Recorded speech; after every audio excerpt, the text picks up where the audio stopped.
ಇಷ್ಟು ಅಂತ ಶೇರ್ ಮಾಡ್ಕೊಂಡು ಒಂದ್ ಕೆಲಸ ಮಾಡ್ರಿ, ಅಕ್ಕಿನೂ ಬಿಡಿಸ್ಕೊಟ್ಬಿಡಿ ಸರ್, ಕಾಲ್ ಮಾಡಿ. ನಮ್ಗೇನ್ ತೆವಲ ನಿಮ್ಗೆಲ್ಲ ತಿನ್ನಿಸ್ಬೇಕು ಅಂತ ಆಗಲ್ಲ ಅಂದ್ರೆ ಬಿಡಿ ಸರ್, ಬೇರೆಯವ್ರು ಮಾಡ್ತಾರೆ. ನೀವ್ ಯಾಕೆ ಬರ್ತೀರಾ? ಎಲ್ಲದಕ್ಕೂ ಬರ್ತೀರಾ? ನನಗ್ ಬೇಕು ಅಂದ್ರೆ ನಾನು ತಿಂತೀನಿ, ಅವ್ರಿಗೆ ಬೇಕಾ ಅವ್ರು ತಿನ್ಲಿ. ಎಲ್ರ ಪಾಲ್ ತಿನ್ಬೇಡಿ. ನಮ್ಮ ಪಾಲು ಸೇರ್ಸಿ ತಿಂತಾ ಇದ್ರೆ ನಮ್ಗೆ ಚೌಲ ಅನ್ಸ್ಕೊಳಕ್ಕೆ. ತಪ್ಪುಗಳ ಲೆಕ್ಕಾಚಾರ ಕಿಚ್ಚನಪ್ಪ. ಸಮಸ್ತ ಕರ್ನಾಟಕಕ್ಕೆ ನಮಸ್ಕಾರ.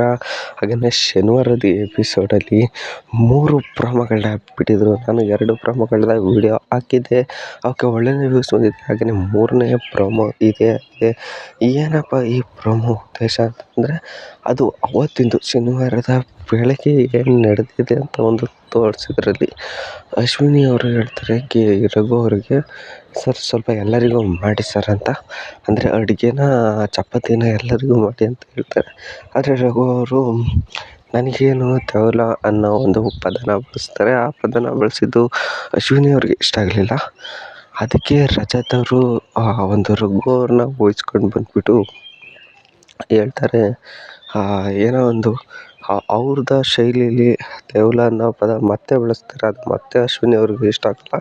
ಅದೇ ಒಂದು ಸಣ್ಣ ಜಗಳನ ಒಂದು ಪ್ರೋಮೋದಲ್ಲಿ ಹಾಕಿದ್ದಾರೆ. ಕಿಚ್ಚು ಹೆಚ್ಚಾಗಿರೋ ಈ ಮನೆಯಲ್ಲಿ ಕೊನೆಗೆ ಉಳ್ಕೊಳ್ಳೋದು ಯಾರು, ಗೆಲ್ಲೋದು ಯಾರು ಅಂತ ಹಾಕಿದ್ದಾರೆ.